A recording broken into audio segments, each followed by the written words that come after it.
नाही नाही, सगळे 4 वाजेस्तोच चालवायचं. चला. अध्यक्ष महोदय, विरोधी पक्षाच्या वतीने मांडलेल्या 293च्या प्रस्तावावरती बोलण्यासाठी नंबर मी खाली इथे उभा जाईल. आहे. नंबर खाली जाईल म्हणलं. अध्यक्ष महोदय, मी यादीला नाव हे मुद्दामून महाराष्ट्राच्या निदर्शनास आणू इच्छितोय की गेले अनेक वर्ष सभागृहात असताना आणि त्यातले अनेक वर्ष आजचे सत्ताधारी विरोधी बाकावर असताना अंतिम आठवड्याचं जे काही महत्व असायचं ते आम्हाला इथे बसलेल्या मिनिस्टर्सवरून दिसायचं. अध्यक्ष महोदय, ते लाईनीत सगळे मंत्री बसलेले असायचे. मुख्यमंत्री तिथे, तेव्हाचे आमच्या बरोबरचे उपमुख्यमंत्री अजितदादा, छगन भुजबळ साहेब, विखे पाटील साहेब, असे लाईनीत सगळे बसलेले असायचे.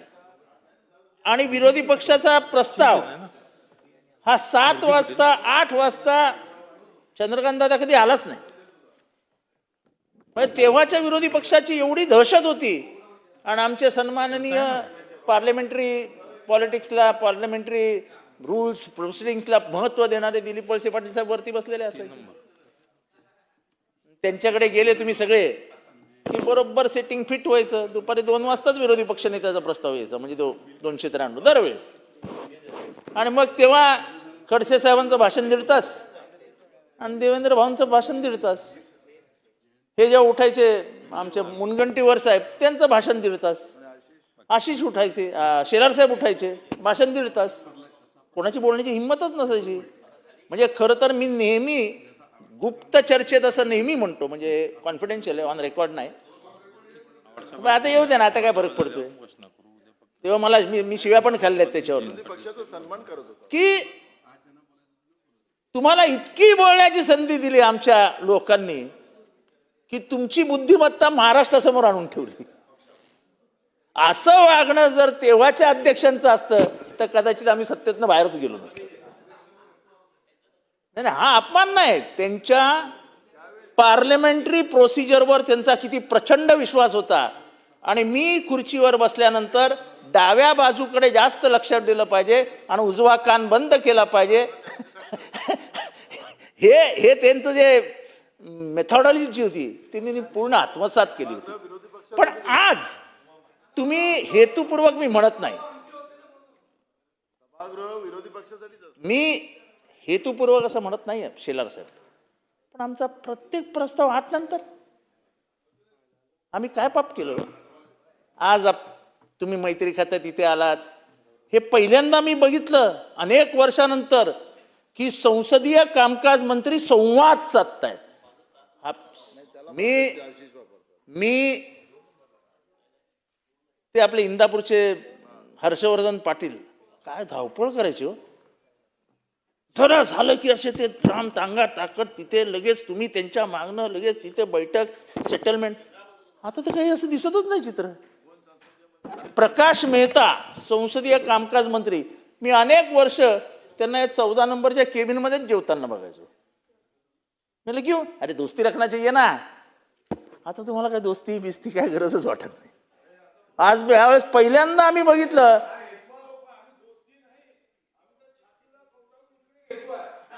नाही नाही साहेब, साहेब माझी चुकी. ते मुनगे साहेब तुमच्या मनात, ते साहेब तुमच्या मनातलं दुःख मी समजू शकतो, पण त्याच्यावरती मी काही करू शकत नाही हो. तुमच्या मनातलं दुःख समजतंय, पण काय करणार मी साहेब, मी पामर आहे. या पामराने काय करावे. तर आज पहिल्यांदा एक दूत आमच्याकडे आला, त्या दूताने चर्चा केली आणि मी हट्टाला होतो, पण दूताचं असं हसणं आणि मग असं कन्व्हिन्सिंगली बोलणं ते माझ्या मनाला एवढं भावलं की मी उठून उभा राहिलो आणि भाषणच करायला सुरुवात केली. पण चंद्रकांत दादा, हे वागणं बरोबर. You are purposely killing the opposition. तुम्ही मुद्दा, म्हणजे माझा वाईट वाटून घेऊ नका, पण दादा खरं पॉलिटिकली सांगा, वाजलेत 10:30, 9:30, सगळ्या हेडलाईन्स गेल्या. शेवटचं 10चं बातमीपत्र एबीपीचं ते पण गेलं. नाही नाही, एक मिनिट. हे कोण छापणार आहे आमचं उद्या? कुठे येणार आहे लिहून? नाही नाही, असं असं हो साहेब, आम्ही तुम्हाला बोलताना बघितलंय हो साहेब, आणि कशा हेडलाईन खेचल्यात तुम्ही, आम्ही सगळं बघितलंय ना साहेब. मी साक्षी, असं आहे की मी पहिल्यांदा आलो असतो आणि काहीच माहित नसतं तर ठीक आहे, मी साक्षीदार आहे ना तुमचे आरोप. त्याच्यामुळे अध्यक्ष महोदय,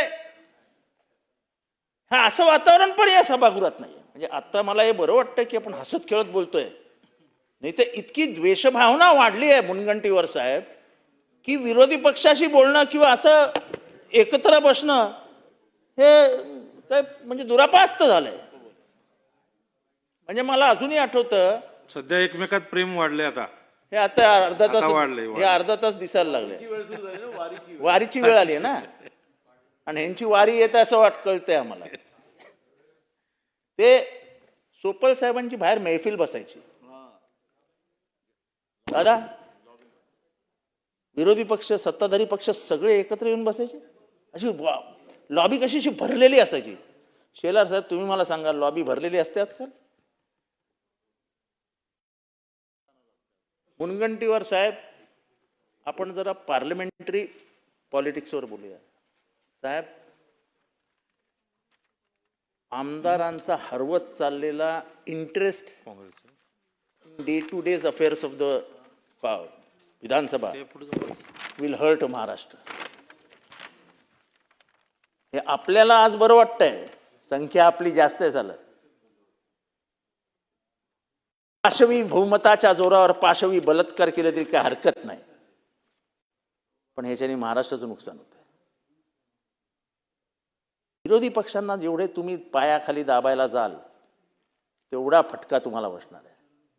त्या मुद्दे आमचे नाही निघत ना, मुद्दे महाराष्ट्राचे निघतात. आणि तेही तुम्ही जर आम्हाला काढू देणार नसाल तर एंड ऑफ पार्लमेंटरी पॉलिटिक्स. मी हे का बोलतोय तर आम्ही ऐकलंय ना, इंटरेस्टिंग भाषणं असायची, काय काय आरोप करायचे खडसे साहेब, आणि ते पण पवार साहेबांवर, कमी जास्ती नाही, आणि शांतपणाने सभागृह ऐकत बसलेलं असायचं. उत्तरं मिळायची तिथनं, आर पाटील बोलायचे, पण ती जी काय बॅटिंग फिल्डिंग बॉलिंग असायची त्यामुळे आपल्याला मॅच्युरिटी आली. पुढचे जे प्रोडक्ट्स येणार आहेत ना, या ह्याच्यातनं बाहेर येणारे प्रोडक्ट्स आहेत ना दादा, इमॅच्युअर्ड येणार आहेत. त्यामुळे तुम्हाला आज योग्य वाटत असेल कदाचित की काय जिरवली, ह्या जितेंद्रला 12 वाजताच उभा केला, काही फरक पडत नाही मला. 12 वाजता काय कधी उभा केला नाही उभा केला तरी आता त्याच्या पलीकडे निघून गेलो. पण हे योग्य नाही असं मी माझं मत ठामपणाने या ठिकाणी म्हणतो. आणि मला आनंद वाटला की दादा तुम्ही पार्लमेंटरी अफेअर्स मिनिस्टर, आज कळलं मला की तुम्ही parliamentary affairs minister. It is your duty to have cordial relations with opposition. आपण कधी आमच्याकडे येऊन चहा प्यायलेच नाही, किंवा तुमच्याकडेही बोलव नाही की या जरा विरोधी पक्षांनी चला चहा वडापाव आणलाय, भडंग आणलंय, चला या बसूया. थोडंफार तरी आपलेपणा. हा, चिकन कटलेट नको, वडा द्या, अर्धा द्या, पण द्या साहेब. हा मैत्रीपूर्ण संवाद हा राजकीय पुढच्या जीवनासाठी खूप महत्वाचा ठरेल. इतका द्वेष, इतका तिरस्कार राजकारणात काही क्षणासाठी बरा वाटतो, कारण का संख्याच्या ताकदीवरती आपण इथे बोलत असतो. पण कालांतराने जेव्हा आपण शांतपणाने रात्री विचार करतो तेव्हा मिळवलं काय? ठीक आहे, तुमचे विचार माझे विचार हे वेगवेगळे आहेत, पण democracy survives on only one principle. I agree to disagree.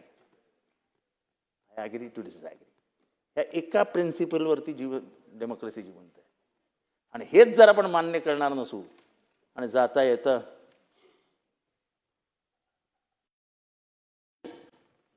तेव्हा हे असं शेवटचा दिवस आहे, उद्या ठरल्याप्रमाणे 2लाच तुम्ही बंद करणार. नाही नाही, मी तुम्हाला सांगतो, आता मी तुमच्या आग्रहास्तव बोलायला उभा राहिलोय, पण मी ऑन रेकॉर्ड आणतो की हे उद्या 3 वाजता सभागृह बंद करून टाळी लावून निघून जाईल. कोण कोणाला काही विचारणार नाही आणि तुमच्या विचारण्याची तेव्हा वेगळे अध्यक्ष बसलेले असतील, ते त्यांच्या स्टाईलने सभागृह निपटवून चालले जातील. आपण फक्त शेलार साहेबांचे आणि दादांचे आभार मानू. कमीत कमी चर्चा केली. वो भी क्या कम है यार, ते महत्वाचे आहेत. आता तुम्ही आम्ही सांगितलं ऑन रेकॉर्ड आणा, अध्यक्षांना बोलायला लावा की उद्या सगळ्या सदस्यांना बोलायची परवानगी देऊन मग कारण का अध्यक्ष हे का मी बोलतोय ताकदीने, हे आमच्या वेळेस घडलंय. अंतिम आठवड्याचा शेवटचं उत्तर रात्री 8 वाजता दिलेलं मी पाहिलं. 8 वाजता म्हणजे शेवटचा दिवस हा आपण 10 वाजता संपवलाय. अशी जी ऑन रेकॉर्ड आहे, तुम्ही रेकॉर्ड तपासून बघा. आणि तुमचं नेहमीचं उत्तर असतं नाही नाही 2 वाजता सभागृह बंद केलं पाहिजे. अरे कशासाठी काय? जेवढं पांडुरंगाचं मंदिर महत्वाचं आहे त्याच्यापेक्षा हे मोठं मंदिर आहे. तुमचा खरा विठ्ठल इथे आहे, तो जनतेच्या हिताचा आहे. जेवढे वर्ष ते मंदिर राहणार आहे तेवढे वर्ष आंबेडकरांनी निर्माण केलेलं हे मंदिर राहणार आहे. पण ह्या मंदिराचा जर कळस आणि पायात जर तुम्ही खोदून काढणार असाल तर त्या विठ्ठलाला काय अर्थ आणि ह्या विठ्ठलाला काय अर्थ. अध्यक्ष महोदय, खरं तर कायदा आणि सुव्यवस्था या विषयावरती काही बोलायचं होतं. अध्यक्ष महोदय, हे सोलापूर जिल्ह्यातील मोहोळ गावातलं प्रकरण आहे, लांबोटी या गावातलं. अध्यक्ष महोदय, इथे म्हणजे एका दलित मागासवर्गीय कुटुंबाला मारलंय. त्यांनी बिचाऱ्यांनी कंप्लेंट केली आहे, आरोपींची नावं दिलेली आहेत, पण आजपर्यंत ना एकाला अरेस्ट झाली, ना कारवाई झाली, ना काय झाली. म्हणजे अध्यक्ष महोदय, कायद्याची भीतीच कोणाला राहिली? कायद्याची भीतीच कोणाला राहिली? परवा रात्री भाषण केलेलं याच विषयावरती, ड्रग्सवरती, त्याला उत्तर तर मिळालंच नाही. मुंबऱ्यामध्ये भाषण करताना मी सांगितलं की एक माणूस 6 मर्डर करून दिल्लीत मुंबऱ्यात येऊन राहिला. मुंबऱ्यातल्या म्हणजे खबरी नेटवर्क असतं, तुमच्याकडे होम आहे ना कदम साहेब, खबरी नेटवर्क असतं. मुंबऱ्यातल्या पोलिसांना समजलंच नाही की दिल्लीतला हा एवढा मोठा गुन्हेगार आपल्याकडे येऊन राहिलाय. त्याचं नदीम नावाच्या एका पोराशी भांडण झालं आणि अचानक एक दिवशी त्यांनी त्याच्या घरावर 6-8 गोळ्या मारल्या आणि लोकांनी घेरल्यावरती तो जवळजवळ 60 गोळ्या फायर करत बाहेर निघाला. भीतीच नाही, दहशतच नाही. हे आत्ता 6 महिन्यात, या 2-4 महिन्यात दहशतच नाही. कारण का जो सिनियर इन्स्पेक्टर होता त्याच्या काळातल्या मर्डर बघा, सगळ्या मर्डर ह्या ड्रग ॲडिक्ट्सने केले. सगळ्या मर्डर. आमची बोलायची टाप नाही, हिंमत नाही, कारण का राजकीय वशिलाने नेमलेल्या नेमणुकांमुळे अधिकारी कोणाला जुमानत नाहीत. माहिती असतं की कोण जितेंद्र आव्हाड काय करणार आहे. वाईट ह्या गोष्टीचं वाटतं जितेंद्र आव्हाड नाही,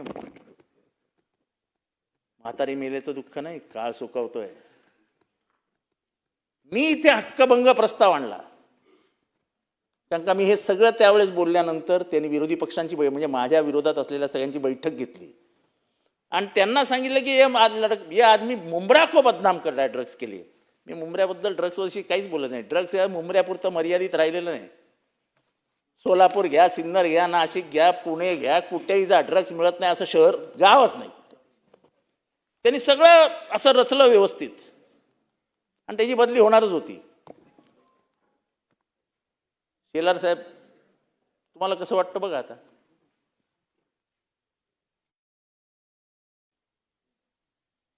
त्याला काल त्याची बदली झाली. हक्कभंगाचा प्रस्ताव पेंडिंग आहे, स्वीकारला अध्यक्षांनी असं मला म्हणालेत, माहित नाही. त्याला काल क्राईम युनिट 1चा इन्चार्ज केला. म्हणजे म्हणजे एक आमदार, मी पॉइंट ऑफ प्रॉपर्टीवर आहे, आमदार जे विधानसभेत बोलतो ते सत्य बोलतो असं मानलं जातं. आता मी मानत नाही, आम्हाला काही किंमतच नाही. आम्ही बोललो काय नाही बोललो काय विचारायचंच नाही म्हटल्यावर प्रश्न येतो कुठे. ही दादा, तुम्ही पार्लमेंटरी अफेअर्स मिनिस्टर आहात, तुम्ही याचं गांभीर्य ओळखा की त्याच्यावर हक्कभंग प्रस्ताव चालू आहे. एक आमदारांनी गंभीर आरोप केले आहेत. मग एक काम करा ना, जिथे तुमचे बीजेपीचे आणि शिवसेनेचे आणि राष्ट्रवादीचे आमदार नाहीत तिथल्या पोलीस इन्स्पेक्टरला, अरे तू MLAच आहेस असं म्हणून सांगून टाका, तूच राजकारण सांभाळ तिथलं. साहेब लाख मतांनी निवडून आले, लाख मतांनी. त्याचा दुराभिमान नाही मला, पण लोकांचा तेवढा विश्वास आहे ना माझ्यावर. आणि एक इन्स्पेक्टर स्वतःच्या जीवावरती राजकारण करत मला धमकावण्याचा प्रयत्न करतो, माझा राजकीय प्रतिस्पर्धी बनण्याचा प्रयत्न करतो, ज्याला मी विचारत पण नाही. आणि त्याला तुम्ही हक्कभंग प्रस्ताव असताना कमिशनर क्राईमचा इन्चार्ज बनवतो. म्हणजे मुंबऱ्यात तू त्रास कमी दिलायस, आता क्राईमचा इन्चार्ज बन. साहेब माझ्यावर, म्हणजे काल मी पवार साहेबांना आणि ह्यांना पण सांगितलं, साहेब त्या इन्स्पेक्टरनी माझ्यावरती पॉस्कोची केस टाकली, खोटी पॉस्को. त्या इन्स्पेक्टरनी माझ्यावरती खोटी विनयभंगाची केस टाकली. मी कधीही रडलो नाही, काही फरक पडत नाही. त्या असल्या केसेस कोर्टात गेलं की जजच सांगतो हॉरिबल हॉरिबल आणि देतो फेकून. म्हणजे तुम्ही पोलिसी राज आणतात असं मी जेव्हा बाहेर बोलतो ते काय चुकीचं बोलतो मी.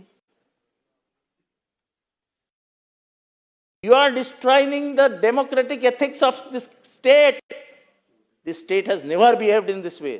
मला अजूनही आठवतं, मी लहान होतो जेव्हा 93 साली पहिल्यांदा गोपीनाथ मुंडे साहेबांनी पवार साहेबांवर आरोप केला, तेव्हा रात्री 3 वाजता पोलिसांची बैठक घेऊन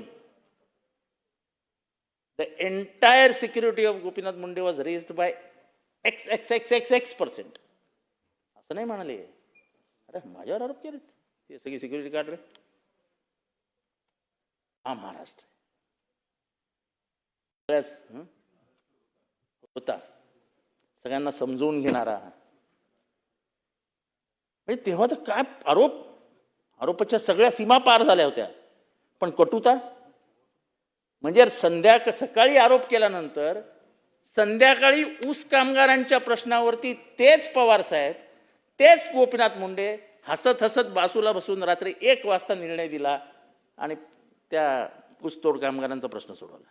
हा माझा महाराष्ट्र कुठे नेऊन ठेवला तो महाराष्ट्र. मी निषेध नोंदवतो इथे, निषेध की दुसरा कोण पोलीस ऑफिसर मिळाला नाही तुम्हाला. मुद्दामून अधिवेशन चालू असताना एखाद्या आमदाराच्या जखमेवरती मीठ सोडण्याचं काम जर प्रशासन करत असेल तर सरकारने त्याची काळजी घ्यायला हवी. मी तुमच्या बरोबर नाही आहे, तुमच्या विचारांचा विरोधक आहे, म्हणून याच्या जखमीवर मीठ सोड रे आणि थोडासा नंतर पेट्रोल पण टाक. ही जर कामगिरी सरकारतर्फे होणार असेल तो सूरज कभी ना कभी तो नीचे जाता ही है.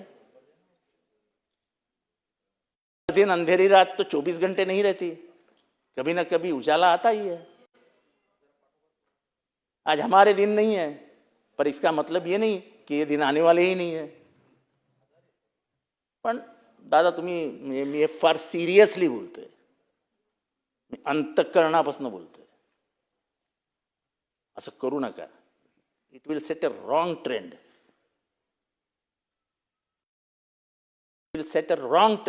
And please don't do it. मी या लंबोटी गावाचं हे प्रकरण आपल्याकडे देतो. त्याच्यात अट्रॉसिटी दाखल झाली आहे, सगळं झालेलं आहे. पण हे खताळ नावाचं जे कुटुंब आहे,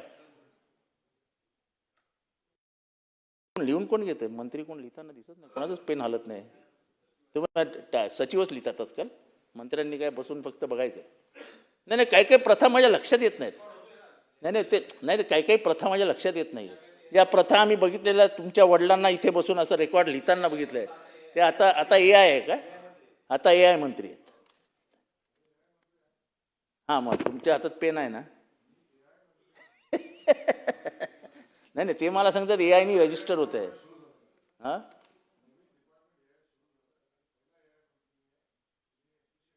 नाही मग म्हणजे हे आमचं भाषण AI थ्रू रजिस्टर होते.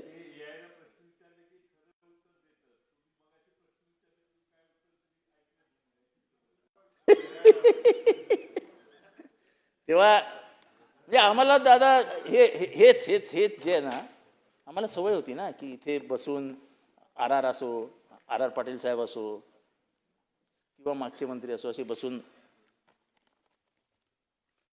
लिहायचे की नाही लिहायचे मला माहित नाही, पण कमीत कमी असे पेन फिरवताना तरी दिसायचे. आता तर पेन पण दिसत नाही कोणाच्या हातात. हा तुझ्या हातात आहे, तुमच्या हातात आहे, सॉरी. हा आता ते तुम्ही तरुण मंत्री आहात, जेनझी आहात तुम्ही. Yogesh Kadam is a Gen Z, त्यामुळे कदाचित ते यूट्यूब आणि social media you are aware of all the fact. नाही Gen he is Gen Z, one grade above, and a smart guy, so probably he more thinks more about AI. मराठीत काय, मराठी म्हणजे इंग्रजी माध्यमातली पोरं जेनजी असतात, मराठी माध्यमातली नसतात.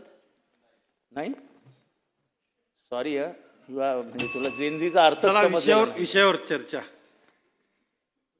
तर हे आरोपी आहेत प्रथमेश खताळ, अरुण खताळ, प्रणव खताळ, कविता खताळ, श्रेया खताळ, जनाबाई खताळ. हे त्या गावामध्ये उघडपणाने दहशत करत फिरत आहेत. ॲट्रॉसिटीचा गुन्हा आहे. कुठल्या लॉ अँड ऑर्डरच्या गोष्टी आपण करतोय. मगाशी आमच्या आधीच्या वक्त्यांनी रोहित पवार यांनी यादीच वाटली महिलांवर होणारे गुन्हे. म्हणजे मला ना भीती वाटते, महाराष्ट्रामध्ये लहान पोरं गायब होण्याची हे फार वाढली आहे. ती पोरं जातात कुठे हो. म्हणजे मला माहित नाही एप्स्टीन फाईल कोणी डीप मध्ये जाऊन वाचली आहे का. एप्स्टीन फाईल मध्ये एपिसोड असा आहे की तिथे जे मोठे मोठे लोक जेवायला जायची त्याच्या त्या आयलंडवरती, त्यांना लहान पोरांच्या मांसाचं पॅटीस खायला दिलं जायचं.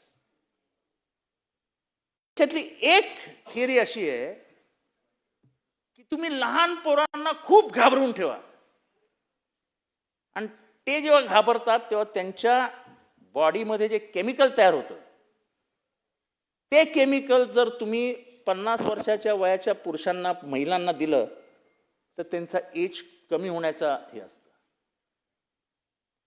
एप्स्टीनच्याकडे असे अनेक प्रकार घडले. इट्स ऑन रेकॉर्ड, मी माझं काही बोलत नाही.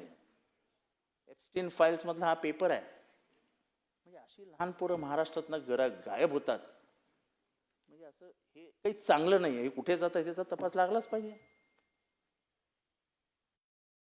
ते खरात पण खरात कुठे गेलं कळलंच नाही. फाईलच पण एप्स्टीन फाईल. खरातच्या एप्स्टीन फाईलचं झालं काय, कुठे गेली फाईल, कुठे गेले ते इतके बलात्कार. जे ते पहिले 8 दिवस तर नुसतं खरात आता फाशीलाच जाणार. खरातची केस फास्ट ट्रॅकवर काय येत नाही. कोणाची वाट बघताय. म्हणजे कायदा आणि सुव्यवस्थेची धुळदाण करून टाकली. पोलिसांना माहित नव्हतं खरतकडे काय चालतंय.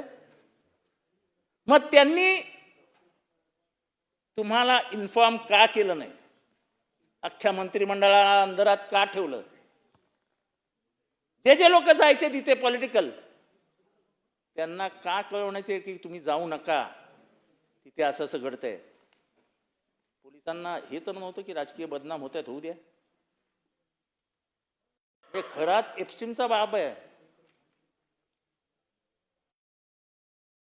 चर्चाच नाही महाराष्ट्रात खरात बद्दल. आता तेरी बी चूप मेरी बी चूप. अध्यक्ष महोदय, हे दुसरं प्रकरण. किशोर सोपान देशमुख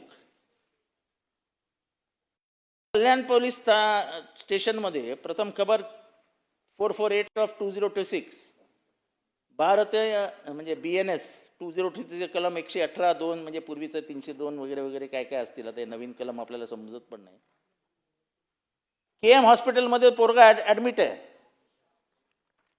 साहेब हे त्याचं शेलार साहेब, हे त्याचे पाय. अध्यक्ष महोदय, हे त्याचे पाय. ते निरोप गेलेला आहे. अध्यक्ष महोदय काय काळजी करू नका, जेवण मागून ठेवा, 3 वाजता मी खाली बसणार आहे. हे त्याचे पाय. आता तुम्ही हे पाय बघितल्यानंतर त्याला किती मारहाण झाली असेल याची कल्पना आपल्याला येईल. हे तुमच्याकडेच पाठवतो, ह्याच्यावर आपलं रुलिंग द्या. पोलीस केस नोंदवायला तयार नाही, पोलीस ते सिरियसली घ्यायला तयार नाही. योगेशजी मी आपल्याकडे पाठवतो, कदम साहेब हा अख्खा सेट तुमच्याकडे पाठवतो, वाचा, सगळं मान्य करा. पण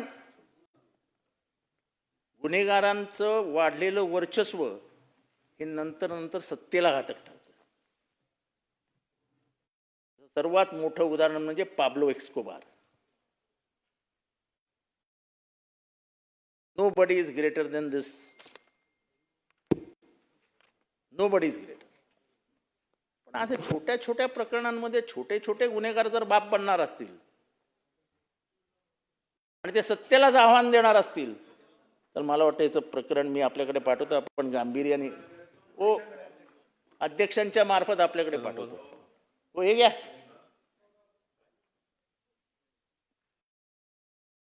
बोला ते देतील.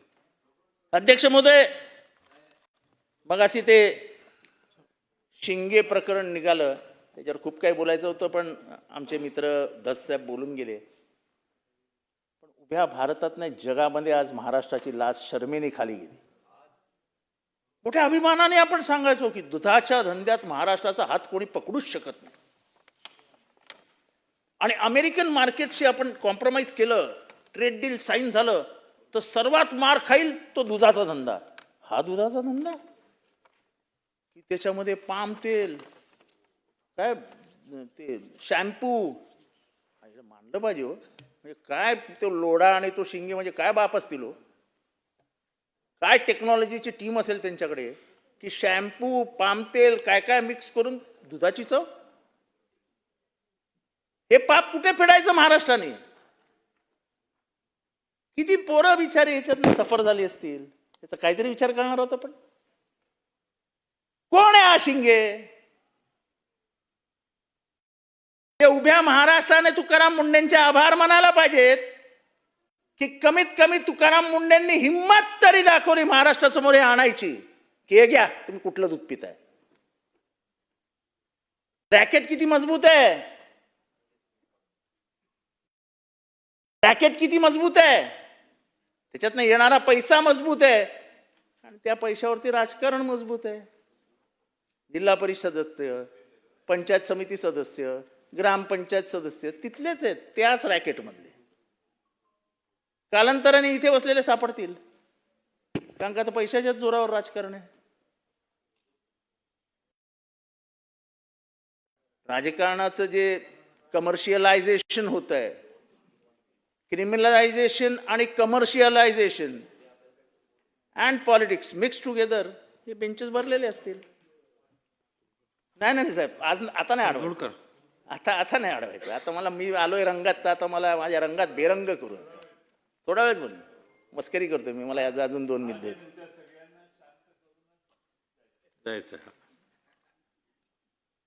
अध्यक्ष महोदय, दस साहेब जाताना बोलले, त्याच्यावर मी लांबलचक खिचत नाही, पण माझी विनंती आहे सभागृहाला, तुम्हाला, की जो कोणी ह्याच्यामध्ये येईल त्याला आडवा करा. तुम्ही एक पिढी बर्बाद केली आहे.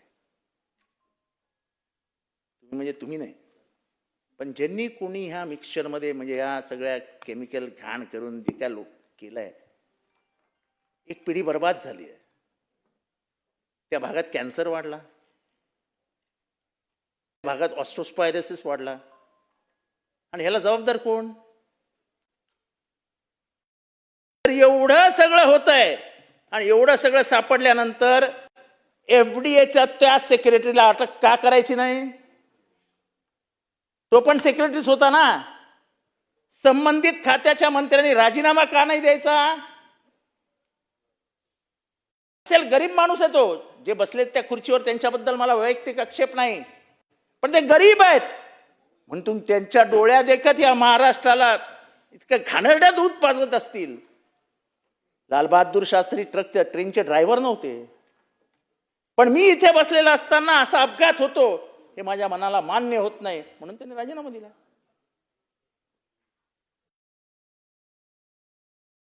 जर इतकं घाणेरडं दूध त्यांच्या राज्यकाळामध्ये पाजलं गेलं आणि एफडीएच्या तर लक्षातही येत नव्हतं, ह्याला मिनिस्टर जबाबदार नाही? ह्याला मिनिस्टर जबाबदार नाही? मी असतो किंवा दुसरं कोणी असतं तर हल्ला गुल्ला झाला असता सभागृहात. आमचा काही संबंध नसताना आशिष शेलार किती हल्ला गुल्ला करायचे, मी आता काय बोलत नाही त्याच्यावरती. पण अध्यक्ष महोदय, इतका संवेदनशील विषय असताना आपल्याला संवेदना नाही असं का आपण वागतोय? आणि हा विषय मी काढण्याच्या आधी सत्ताधारी पक्षानेच काढला. सत्ताधारी पक्षानेच हा विषय काढला आणि त्यांनीच मागणी केली आहे की या संबंधित गँगवरती, ही गँग एकावर थांबत नाही, ही गँग डिस्ट्रीब्युटर पर्यंत जाते, म्हणजे पार गावात 1 लिटर दूध विकणाऱ्या माणसापर्यंत जाते. ही दिस इज अ चेन. या चेन मधल्या प्रत्येकाला उचला आणि मग कोकाखाली अटक करा. It is organised crime. व्यवस्थित डोकं लावून ऑर्गनाइज्ड क्राईम आहे. आणि त्यामुळे कोकाच्या कायद्याखाली येईल असा हा गुन्हा आहे. मायबाप सरकार कोणालाही माफी नाही याच्यात. सगळं राजकारण चालेल, पण नुकतंच जन्माला आलेल्या पोराच्या तोंडात जर हे दूध आपण टाकणार असू तर उपरवाला भी आपको माफ नाही करेगा. निदान हे पाप तरी स्वतःच्या अंगावर घेऊ नका. सावंत साहेब, राव कदम साहेब,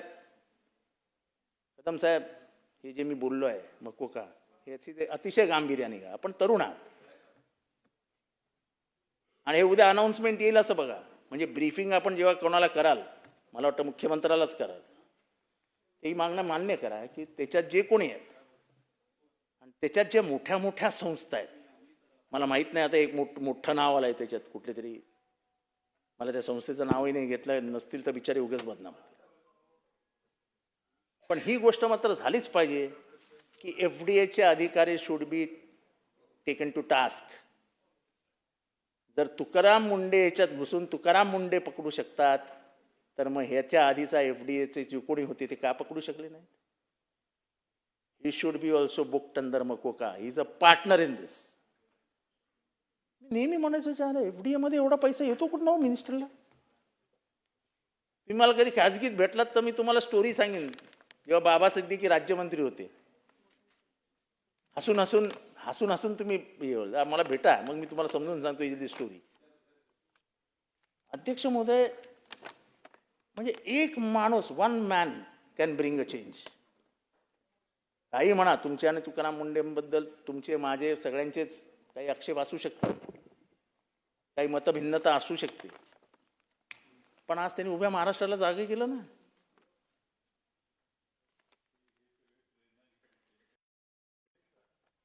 अदृश्य गॅलरीत बसलेले काही सेक्रेटरीज आहेत, हा खरं प्रेरणादायी व्यक्तिमत्व आहे.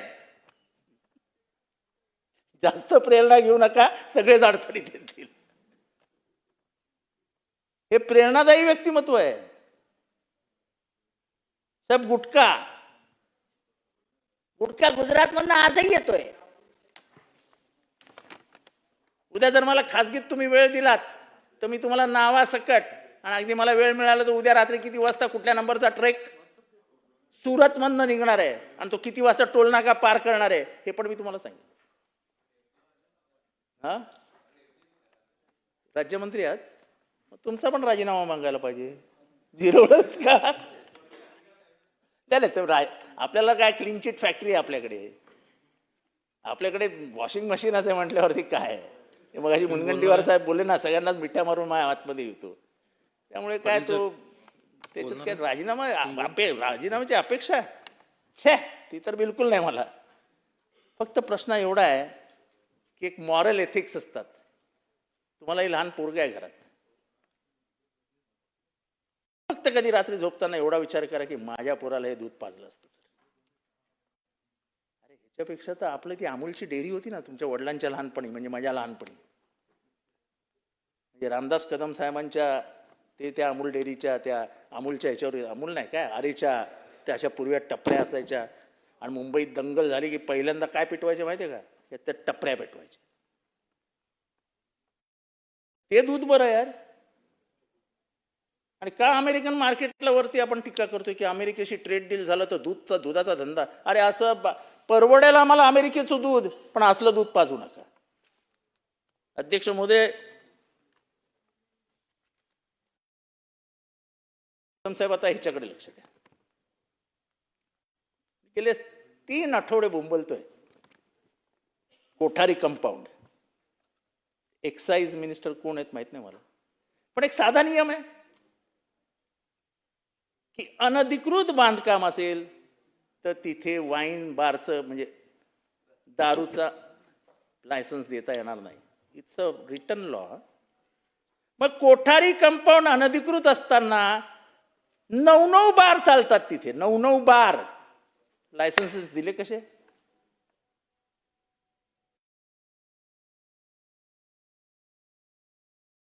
येऊर हे इको सेन्सिटिव्ह झोन आहे. आजूबाजूला संजय गांधी नॅशनल पार्क आहे. मग एक्साइजनी तिथे अनधिकृत घरं, अनधिकृत बंगले, अनधिकृत हॉटेल्स तिथे बार लायसन्सेस दिले कसे? लायसन्स तुम्ही कॅन्सल का नाही करत? तुमच्या हातात आहे. आज मी इथे भाषण करतोय ना, पूर्वी गांभीर्य असायचं की प्रमोद नवलकर बोलले तर अख्खं मुंबईचे बार बंद करून टाकायचे रात्री 10 वाजता. इतका दरारा असायचा. आता तर आपण भाषण करतोय तरी काय लाज नाही. पोलीसच सांगतात चला बिंदास हम लोग है. मी गॅरंटी देतो कोठारी कंपाऊंड मधला एकही बार 3च्या आतमध्ये बंद होणार नाही. आज पण आज ही माझी दहशत कमी होत नाहीये, त्या 288 जणांची दहशत कमी होते. ह्याच्याने तुमची आणि माझी बेइज्जत होत नाही.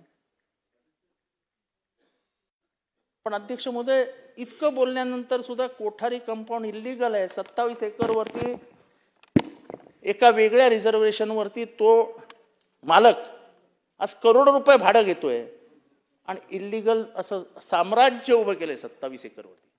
तुम्ही गरिबांच्या झोपड्या पाडलात ना गरीबनगरला जाऊन. काय जे काय कारण दिलं ते दिलं. हायकोर्टाने सांगितलं, यांनी दिलं, यांनी सांगितलं, त्यांनी सांगितलं. अहो तुमच्याकडे कायदा आहे ना MRTPचा. इल्लीगल बांधकाम तोडण्याचे अधिकार दिलेत ना महानगरपालिकेला. तुम्ही गरिबांच्या झोपड्या पाडता, आमच्या मुंबऱ्याला येऊन खोटी कारणं देता, रस्त्यावर आणता पावसाळ्याच्या दिवसांमध्ये. आणि तुम्हाला आम्ही इतके बोंबलून सांगतो की कोठारी कंपाऊंड हे सगळं अनधिकृत म्हणजे सम्राटांचं नगर झालंय. कोकेन, गांजा, जॉईंट्स काय मिळत नाही तिथे. हे 4 वेळा बोलून सुद्धा आजपर्यंत एक धाड पडली नाही तिथे. एक धाड. परवा धाड पाडायला गेलेले, दरवाज्यात गेले. दरवाज्यात गेलेल्या इन्स्पेक्टरला तिथल्या मालकाच्या पोराने येऊन फोन दिला, फोन घ्या ना. असं त्यांनी फोन कानाला लावला आणि असं मागच्याच पावली परत निघून गेला. फोन कोणाचा होता, काय होता, तुम्ही काढा ना, लाईनीत काढा. कोणाचे बार आहेत, कोणाचे बार आहेत, लाईनीत काढा. नावं बघा कोणाकोणाची येतात. काय चालू आहे महाराष्ट्रात? उघडपणाने सांगतो मी. रेड घालायला गेले, परत आले. पासून बघा, नाव घेऊन मी कोणाला बेइज्जत करू इच्छित नाही. असं जर चालणार असेल की एखादा कर्तृत्ववान कायद्याला मानणारा पोलीस ऑफिसर कर्तव्य बजावण्यासाठी त्या बार समोर 2 वाजता जातो आणि त्याला रात्री 2 वाजता फोन येतो आणि बिचारा उलटा फिरत असेल तर कदम साहेब, you are losing hold, you are losing control and this should not happen. Kothari compound complete अनधिकृत आहे. शेवटच्या मुद्द्यांवर आहे. मी येऊरच्या जमिनींबद्दल कायम बोलत असतो. अध्यक्ष महोदय, येऊरच्या जमिनी म्हणजे कोणीही जावं, जरा 2 छातीची बटणं उघडी असतील आणि इथे असं थोडंसं वरती आलेलं असेल म्हणजे समजून जातो ना माणूस इथे काहीतरी लावलंय. 4-4 एकरच्या जमिनीवरती असा अर्ध्या तासात कब्जा करतात. कांती शेठ नावाची जमीन आहे, कांती शेठ. त्याचा मला आता माझ्याकडे पेपर नाही, 7/12 गेलाय. त्याच्या जमिनीवर कसा कब्जा झाला हे नाव लिहून घ्या ऑन रेकॉर्ड आणि विचारा तुमच्या पोलिसांना की या जमिनीवर कब्जा करतो कोण. एवढ्या जमिनी लाटल्या कशा जातात, वन जमिनीवरती बाउंड्र्या कशा मारल्या जातात, याची कशाचीच उत्तरं मिळणार नसतील तर आज ना उद्या येऊरला एक झाड पण नसेल. परवा पेपर दिलं, आपल्याकडेच दिले का कोणाला दिले माहित नाही. 14 एकर जमीन 2021चा मी फोटो दिलाय, 2022चा फोटो दिलाय, 2023चा फोटो दिलाय आणि 2026चा फोटो दिलाय. 2021 साली दाट जंगल आणि 2026 साली 14 बंगले. एकही बंगला अधिकृत नाही, एकही बंगला अधिकृत नाही. तुम्ही लोकांच्या 4-4 मजल्याच्या गरिबांनी गरजेपोटी बांधलेल्या बिल्डिंगी, स्वतःच्या माऊलीला शौचालय असावं, स्वतःच्या पोराला छप्पर असावं ज्याच्याखाली तो अभ्यास करू शकेल, त्या बिल्डिंगी तुम्ही पाडता ना. पण हे अनधिकृत बंगले पाडताना तुमचे हात कापतात, तुमच्या हातातली ताकद क्षीण होते. कुठल्याही कायद्याला न जुमानता जर असे बंगले बांधले जात असते ना, त्याला जर सरकारचं संरक्षण असेल तर काय फायदा आहे साहेब. सत्ता ही गोरगरिबांसाठी असते, त्यांच्या डोळ्यातले अश्रू पुसण्यासाठी असते, श्रीमान त्यांचे इमले वाचवण्यासाठी नाही.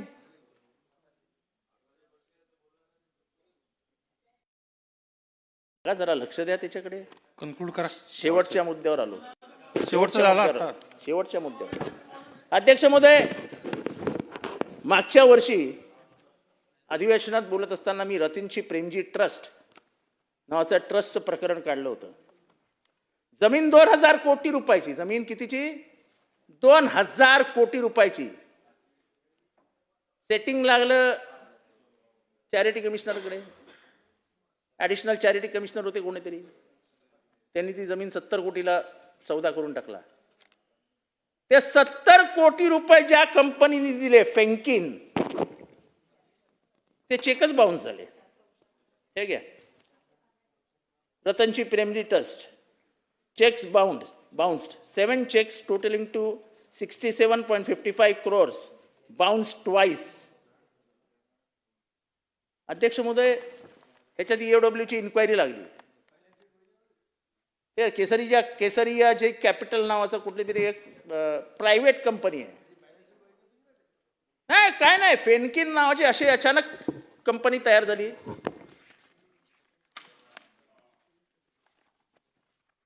पेनकिन कंपनी तयार झाली. हे बघा आता त्यांचे चेक बघा, अमाऊंट 10 crore, 30 ऑक्टोबर 2024 बाउन्स्ड.